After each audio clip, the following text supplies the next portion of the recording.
Hello, folks. I'm going to talk, as promised, about alternative media. I might do multiple parts depending on how this goes. And as usual, I don't have a synopsis or anything. I have thought about it a couple of times. I'm going to go back to when I was 12 or 14. We had the National Choir. I took that as sci-fi. My uncle would give me used copies. I didn't take it too seriously. Maybe I should have. On the TV, I could look at the Lou Gordon show. That's the first real alternative media I can really think of. That's going back to the early 70s. What I remember in particular about his show was one he did about the magic bullet theory. First, at that time, there were 4 TV stations. There was San Francisco, Boston, Detroit, and Philadelphia, I think. I, of course, was working in Boston, Channel 56. I don't remember a lot of the episodes. I know I looked at it when I could. The magic bullet theory, he ripped apart the theory on the JFK assassination. He had this supposed distinguished gentleman talking about one bullet killed Kennedy and went through Connolly and zigzagged 5 or 6 times, sometimes totally turning around and coming back the other way. It just made a joke out of the whole thing. Later on, Tom Valentine, I don't know the usual sequence of events from 70s to around 1980. Tom Valentine wrote the book, The Great Pyramid. I think I still have it. I spoke to him once. I have limited contact with some of these people, and I'll mention it, but I don't really know them. They don't know me. Tom Valentine, he had sort of a disciple named Chuck Harder, or someone he brought up. They had a disagreement. Chuck Harder went on, became famous on his own in the mid-80s. He had the Telford Hotel for the People show. He was basically swindled out of his radio program, Chuck Harder. He had a lot of health problems. He did a long talk about how they made him wait. I think it was under a Florida HMO. They made him wait for months to get some needed knee, I think, operation, and then it was too late. It had healed wrong. It was just, this was, like going on 30 years ago. And look at how much worse our health system is now. Later on, I listened to Steve Quayle. I exchanged one email with Steve Quayle, Stan Dale, someone associated with him. The Trustadowski came later, Rick Adams, people like that. Again, they don't know me, but I had limited communications with these people. But Chuck Harder, I did hear him a few years ago to kind of finish it up. He was concerned about these EMP pulses done intentionally and also through sunspots and whatnot that could destroy these $1 million transformers and really do a job and knock out our system, our grid, for a long time. And he was on a few years ago that I heard. He sounded pretty good. He was on a GCN show as a guest. Maybe Joyce Riley, who I'm not a fan of. But he was well respected and also dignified when he did his stuff. He never answered an email from me that I remember. I sent him a few over the years, but not a lot. Again, he had the Telford Hotel. But getting on to the continuation. By the time I lived in Iowa in '98, I still listened on the shortwave to Steve Quayle. He sold gold and talked about gold in the economy. I never bought gold from him. I never bought gold from Robbie Noel, the South African native, or the Rhodesian native. I used to invest in gold stocks. This is a whole nother story. And see, there's a lot of information and data in my mind, but I had an outline, and I did want to kind of do the timeline.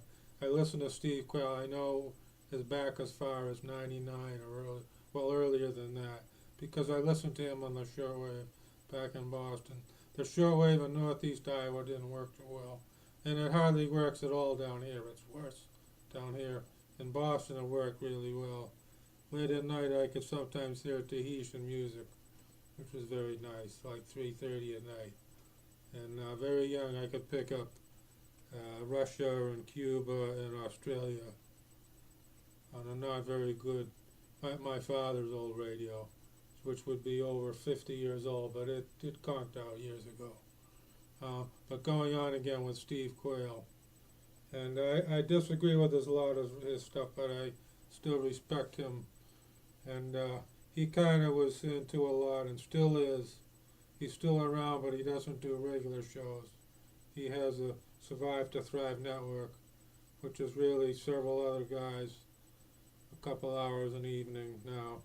But I just don't know. Sasquatch and giants, I think there's something to all that, but it's just like flying saucers. It's not a big interest of mine right now. It's just I'm worried about little kids getting blown apart in Gaza, and the bigger war's coming fairly soon in the next year or two. But going on from Steve Quayle, really there's four, and this goes up to around 2000 and up to 2014 now. There's four major networks. I'm not crazy about any of them. I like a couple better than the others. The four are GCN, I'll mention, Micro Effect, Republic, and well, the fourth one slips my mind, but I'll tell you in a minute. But after Steve Quayle kind of quit, see, a lot of these fellows have died over the years. And also, you actually could see some alternative stuff on satellite, actually watch stuff besides, like Christian preachers, besides listening to stuff. But Jeff Rentz is the fourth one. I'm not crazy about any of these folks. They often seem very pro-German and kind of anti-Polish, anti-Lithuanian, which is okay, but I just can't get into supporting any of them too much. In the last 5 or 6 years, I kind of listened to Robbie Noel, who talked about the economy. About 3 years ago, I quit investing, which I might do a broadcast about that, what I did and what I did for decades, 30 years, over 30 years, and what I do now, which isn't much, but that can be a whole nother broadcasting. But going on from 2000 to 2014, these people that died are people like Bob Chapman, Derry Brownfield, another guy, his name is, there's more than one other, and even Pete Peters. I wasn't a big fan of Pete Peters, but and then the fellow who was murdered by the sheriff, and there's all this different stuff coming into my head now, and I should have organized it, I guess, better. But a lot of these people are gone. I can go back 5 or 6 years in my mind, listening to when I listened to the South African guy there, Robbie Noel. He's a white South African who lives in Mexico. But if he snuck over the border into the U.S. again, he's still a citizen of the U.S., I think. But if he gave up his citizenship and snuck in, boy, he could get all kinds of free stuff. But he'd have to give up his citizenship. As a citizen, you get a boot in the can. So I'm making a little bit of political commentary here. The GCN is probably my least favorite of the four. Now, Mike Rivero is over there. Mike Rivera likes to make Polish jokes. So good luck, not so much. I disagree now with more than half of the stuff. He's pretty good on the Federal Reserve, but he tells me nothing new anymore. He's pretty good on the Palestine situation, Although I get the current news now, I can look at Russia Today, Press TV, look live at Ustream, which is a whole other story. See, I see 3 or 4 broadcasts, long broadcasts, branching off of this easily. But who I listen to now? Jeff Rentz is Italian American and he's pro-German for World War II, which is okay, but I just can't get into that. In my mind, maybe I'm wrong on some things. I believe the worst thing in the world is blowing up a little girl and then bragging about it. I think World War II was justified by the U.S., was righteous, maybe the last one.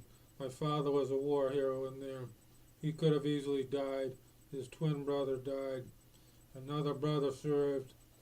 His brother-in-law served, which was my uncle. There's a whole bunch of stories about that and who in the family got what. The uncle that didn't serve in the war had the most money and got the most from his mother for some reason. And my father and his twin serving, that's, I think my father lost 2 of his buddies in World War II. He gave me their good luck charms. Except I'm suspicious because they didn't help them, and I almost thought my father wanted me to be done away with by taking their, if you know what I mean. I don't know, he was mad at me that day. But he's been gone 15 years. But he was in the Battle of the Bulge and got the Purple Heart and the Bronze Star. So to me, JFK was the last decent president. World War II was the last righteous war. People now want to say the U.S. was all wrong in World War II. I beg to differ. So the people who run these networks, well, I don't have a bone to pick with the guy running Microeffect, but the people running Rents and GCN and RBN, I know they really don't like my ethnic background, so I'll never see eye to eye with those. But I think Jeff Rents, out of those 3, probably does the best. He has these crazy people on sometimes, though, that like will take the side of Israel against the, when 200 Palestinians died and one fellow working in Israel died from a heart attack and they were on the side of Israel, a guest or 2 of his. I just can't get into that nonsense. But I could go on and on about the current guys. So Mike Rivero, I disagree with more than half of his stuff now. The trouble with him, and to a lesser extent, that the wacky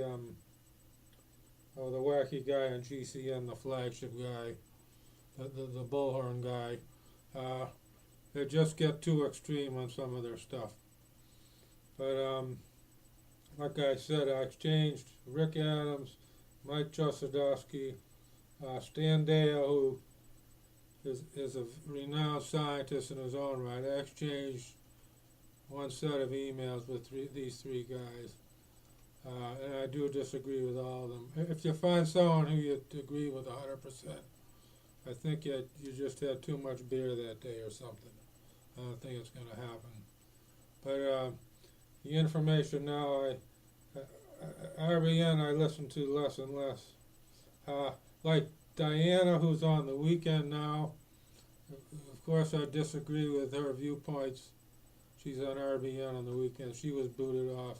So many of these guys were booted off RBN that sometimes they come back later. I'm thinking about too much right now when it's messing up my speech, but I disagree with her stance on World War II, but I mean she has some good guests and she does some good work. There's some individuals who were pretty good on a city. Now the handicapped guy in Chicago, and I can't think of him, haven't thought of him for years, but he died. But he was, and I think he was a Jewish fellow, and he was attacking the corruption in Chicago. You have individual city guys like him, and then I think it's Al from Philadelphia. But the trouble is I just can't get into individual local issues anymore. I look at the worldwide issues, the worldwide economy. Now, some people who aren't really alternative media, they're a little more mainstream, like Jim Sinclair. I look at his website. I think it's the last website I look at almost every day. But I mean, he's mainstream. He's quite well off. I mean, he owns part of a gold mine. I mean, he worked hard in his life. He's an older gentleman. He deserves a lot of success. But sometimes, too, why shouldn't people take away everything from you that, like they did took away from me early on? Sometimes I think like that. But going on with the alternative media, I'm trying to find a way to segue or to finish up all this. I'm cutting back on what I listened to. I was watching actually a couple of guys on Ustream. They were broadcasting live while they were bombed, which meant they could have died while they were on camera. And one was Jay Had, and one was Dennis. Dennis is an American. Jay Had is a Palestinian. And what these people did to anybody, I don't know. Maybe something in a previous life, because it wasn't in this lifetime. And then you got these trolls come in there. Unbelievable. It's like the 8 threats, the 8 death threats or threats I got on you now for broadcasting over 900 times there. They come in and they want to see people die. Well, you know, there's karma and there is a God, and things are going to come back on you folks. And I think I'm going to have to finish up pretty quickly. I don't get much of a response. I'm in communication with about 0 people right now. You now, folks, there's really no one left in communication with me. That's all well and good. Like I said, the hours, and I did over 460 hours, I estimate. And I just mentioned the number of broadcasts. I've had over 1,000 broadcasts now. Ustream, I've only had a few. I really don't get anybody watching me there. I don't feel like building up anymore. Like my young friend in Lietuvaitis, he called himself, from Lithuania. He had a discussion, and a younger fellow, by younger I mean in their 20s, younger fellow from Australia and New Zealand. You have trouble building up. But I'm going to see if I get any kind of a feedback, which I usually don't. At least I get some hundreds of views on here, on YouTube. But I can segue and work into these the investing. You're going to be screwed. We're not responsible for the government stealing our money and spending it wrong. I haven't been responsible for decades. You can't vote. I agree with Joyce Riley on this one. They fixed the balloting. Spain and Israel control the balloting. How do we have any effect? I'm not responsible for the thief who comes and takes my stuff and spends it wrong. But I'm going to think about what I do next. I'm going to continue with YouTube the rest of the year. I might only do a couple a week. I don't know. That's what I plan. Twitter, I'm going to continue hard work, a couple hours a day the rest of the year. It does get tiring. And I do get fed up with stupid remarks like 500 dead little kids were human shields. None of them are human shields. They were murdered. So I'm going to say good luck to you folks. And I'm sorry if you disagree. Well, I'm not so sorry, but if you disagree, you shouldn't agree with me 100% either. If you find some interesting things or things you can connect with, then that's good. And it's 10:56 a.m. in Iowa. That's in the central U.S. And au revoir and bonne chance and good luck to everybody on August 4th, 2014.